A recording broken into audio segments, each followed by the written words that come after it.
Hola a todos. Hoy vamos a meternos de lleno en una idea con la que seguro que nos hemos topado más de una vez. Ese deseo tan humano de cambiar y a la vez esa sensación tan frustrante de estar como atascados. Es una pregunta que resuena, ¿verdad? La cabeza tiene claro lo que quiere, pero parece que hay una fuerza interna que se resiste. Bueno, pues en este análisis vamos a intentar desentrañar de dónde viene esa resistencia y, lo que es más importante, cómo podemos encontrar el camino para superarla. Este va a ser nuestro recorrido de hoy. Empezamos con el entorno que necesita el cambio para nacer, después nos zambullimos en la sabiduría del cuerpo, vemos un método práctico para escucharla, comprobamos qué dice la ciencia de todo esto y, para terminar, vemos los resultados reales que tiene este enfoque. Bien, nuestro punto de partida es el trabajo de un pilar de la psicología, Carl Rogers. Su idea principal es muy potente y fácil de entender. Para que una planta crezca, no vale solo con la semilla, ¿verdad? Necesita el clima adecuado, pues con las personas pasa exactamente lo mismo. Esta frase de Rogers es que lo clava. El cambio de verdad no va de convertirse en otra persona, sino más bien de quitarse todas esas capas que nos impiden ser quienes ya somos. Y para que ese yo más auténtico pueda salir, necesita sentirse en un lugar seguro.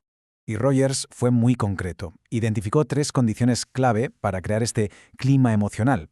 Y ojo, no son técnicas complejas, son actitudes. Primero, sentir empatía, o sea, sentirse de verdad comprendido. Segundo, recibir una aceptación incondicional. Y tercero, percibir autenticidad en la otra persona. Cuando estas 3 cosas se dan, algo dentro de nosotros se activa, una tendencia natural a crecer, a desarrollarnos. Es la vida abriéndose paso. Vale, ya tenemos el clima externo. Ahora vamos a viajar hacia adentro, al territorio interno. Y aquí es donde la historia se pone todavía más interesante, con Eugene Gendlin. Era colega de Rogers e hizo un descubrimiento brutal al investigar algo muy simple: ¿por qué algunas personas mejoraban en terapia y otras no? Y lo alucinante de su hallazgo es que se dio cuenta de que el éxito no tenía que ver con ser más o menos inteligente, ni con la teoría que usara el terapeuta, ni siquiera con la intensidad de las emociones. No, dependía de una habilidad muy específica, la capacidad de conectar con una especie de saber que viene del cuerpo, un conocimiento interno que a menudo es difuso. Gendlin le puso un nombre a esta consciencia corporal: la sensación sentida o felt sense.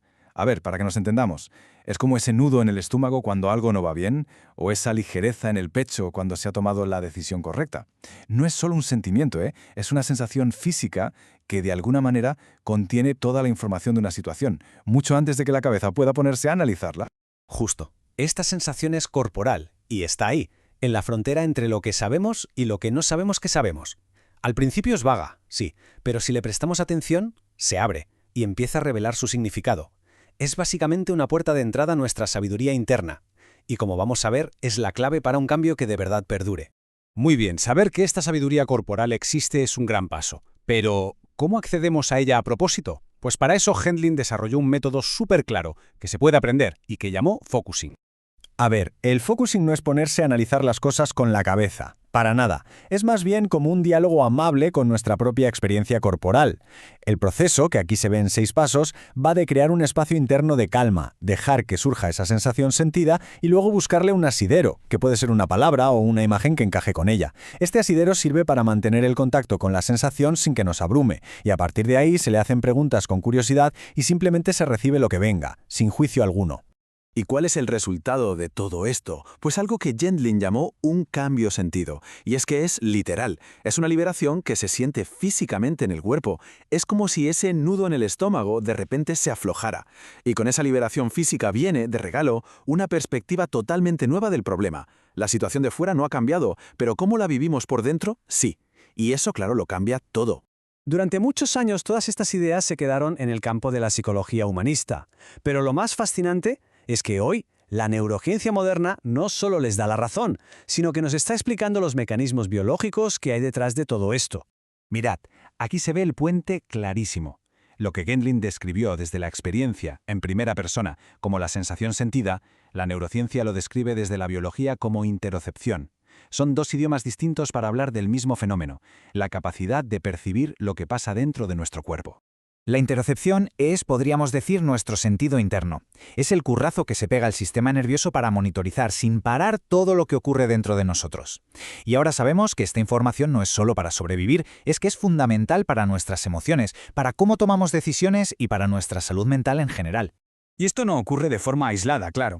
El cerebro está todo el rato integrando las señales que vienen de fuera, lo que vemos, lo que oímos, con las señales que vienen de dentro, el corazón, la respiración, y es de esa fusión, de esa mezcla, de donde nace nuestra percepción de la realidad y nuestra sensación de ser un yo. Venga, vamos a la parte práctica. ¿Cómo se traduce todo esto en resultados que se puedan medir? ¿Cómo sabemos que esto de prestar atención a la experiencia interna de verdad funciona? Pues porque los investigadores encontraron una forma de medirlo objetivamente. Y esa herramienta es la escala experiencial, o EXP. Con ella, los investigadores podían analizar las grabaciones de las sesiones de terapia y puntuar si la persona estaba simplemente contando hechos, como un narrador, o si de verdad estaba explorando lo que sentía por dentro. Y en esta tabla, la diferencia se ve de maravilla. Alguien con un nivel bajo de experienciación habla sobre sus problemas, casi como un periodista. En cambio, alguien con un nivel alto explora desde dentro de su experiencia. Usa un lenguaje mucho más rico, conectado con el cuerpo, centrado en el ahora. Y el resultado es claro. El primero se queda atascado, el segundo encuentra nuevas salidas y avanza. Y ahora viene el dato que es, para mí, el más sorprendente de la investigación.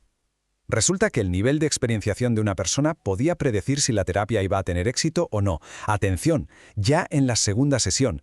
Esto fue una bomba. Demostró que la manera en que nos relacionamos con lo que sentimos por dentro no es un detalle sin más, es literalmente el motor del cambio. Y este modelo además nos ayuda a entender casos más complicados. A veces, el reto no es solo acceder a lo que sentimos, sino poder regularlo. En lo que se llama un proceso frágil, la gente puede ir de un extremo a otro. O no sentir nada, estar como desconectado, o sentirse totalmente desbordado por las emociones. El objetivo, en el fondo, sigue siendo el mismo: encontrar una manera segura de estar en contacto con esa experiencia.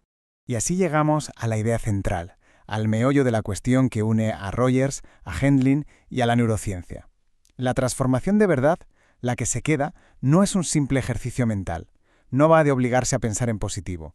El cambio duradero ocurre a un nivel mucho más profundo, cuando nuestra experiencia sentida, nuestra experiencia corporal cambia. Y todo esto nos deja con una última pregunta, para darle una vuelta. En un mundo que nos empuja todo el rato a pensar, a hacer, a correr, ¿con qué frecuencia nos paramos de verdad a escuchar esa brújula interna? Esa sabiduría que, como hemos visto, no está en ningún libro, sino que reside en nuestro propio cuerpo.